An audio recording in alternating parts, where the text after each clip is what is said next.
आज है माता रानी, माँ का चौथा रूप, माँ कुसुमंडा। कुसुमंडा शब्द से दो यानी कुसुम मतलब फूलों का सामान, हंसी और अन्न का अर्थ था ब्रह्मांड, अर्थात वो देवी जिन्होंने अपने फूलों की मंद मुस्कान से पूरे ब्रह्मांड को अपने गर्भ में उत्पन्न किया है। कहा जाता है कि जब सृष्टि का अस्तित्व नहीं था तब कुसुमा देवी ने ही ब्रह्मांड की रचना की थी, इसलिए इन्हें सृष्टि का आद्य शक्ति के रूप में जाना जाता है। कुसुमंडा माता का रूप बहुत ही शांत, सौम्य और मोहक माना जाता है। इनकी 8 भुजाएं हैं, इसलिए इनको अष्टभुजा भी कहते हैं। इनके 7 हाथों में कमंडल, धनुष, बाण वाली पुष्प, अमृत कलश, चक्र, गदा है।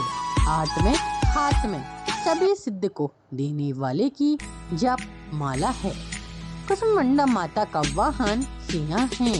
कुसुमंडा माँ सूर्य से संबंधित दोषों को ठीक करती है। जिन जातकों की कुंडली में सूर्य नीच का हो उन्हें माँ कुसुमंडा की पूजा से लाभ होता है। आइए दोस्तों, मैं आपको अब सुनाती हूँ माँ कुसुमंडा की कथा। पौराणिक कथा के अनुसार जब सृष्टि नहीं थी, चारों तरफ अंधकार ही अंधकार था, तब इस देवी ने अपने इष्ट हास्य से ब्रह्मांड की रचना की थी। इसलिए इस सृष्टि के आदि स्वरूप या आदि शक्ति कहा गया है। इस देवी का वास सूर्य मंडल के भीतर लोक में है। सूर्य लोक में रहने की शक्ति क्षमता केवल इन्हीं में है, इसलिए इनके शरीर की कांति और प्रभा सूर्य की भांति ही दैदीप्यमान है।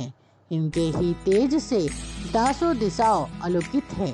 ब्रह्मांड की सभी वस्तुएं और प्राणियों में इन्हीं का तेज व्यापक है। चंचल और पवित्र मन से नवरात्रि के चौथे दिन इस देवी की पूजा से आराधना करना चाहिए। इससे भक्तों के रोगों और शोक का नाश होता है तथा उसे आयु, यश, फल और आरोग्य प्राप्त होता है। ये देवी अत्यल्प सेवा और भक्ति से प्रसन्न होकर आशीर्वाद देती है। सच्चे मन से पूजा करने वालों को सुगमता से परम पद प्राप्त होता है। विधि विधान से पूजा करने पर भक्त को कम समय में ही कृपा का सूक्ष्म भाव अनुभव होने लगता है। ये देवी अधियों व्याधियों से मुक्त करती है और उसे सुख, समृद्धि और उन्नति प्रदान करती है। अतः इस देवी की उपासना में भक्तों को सदैव तत्पर रहना चाहिए। नवरात्रि का चौथे दिन माँ कुसुमंडा की पूजा अर्चना की जाती है।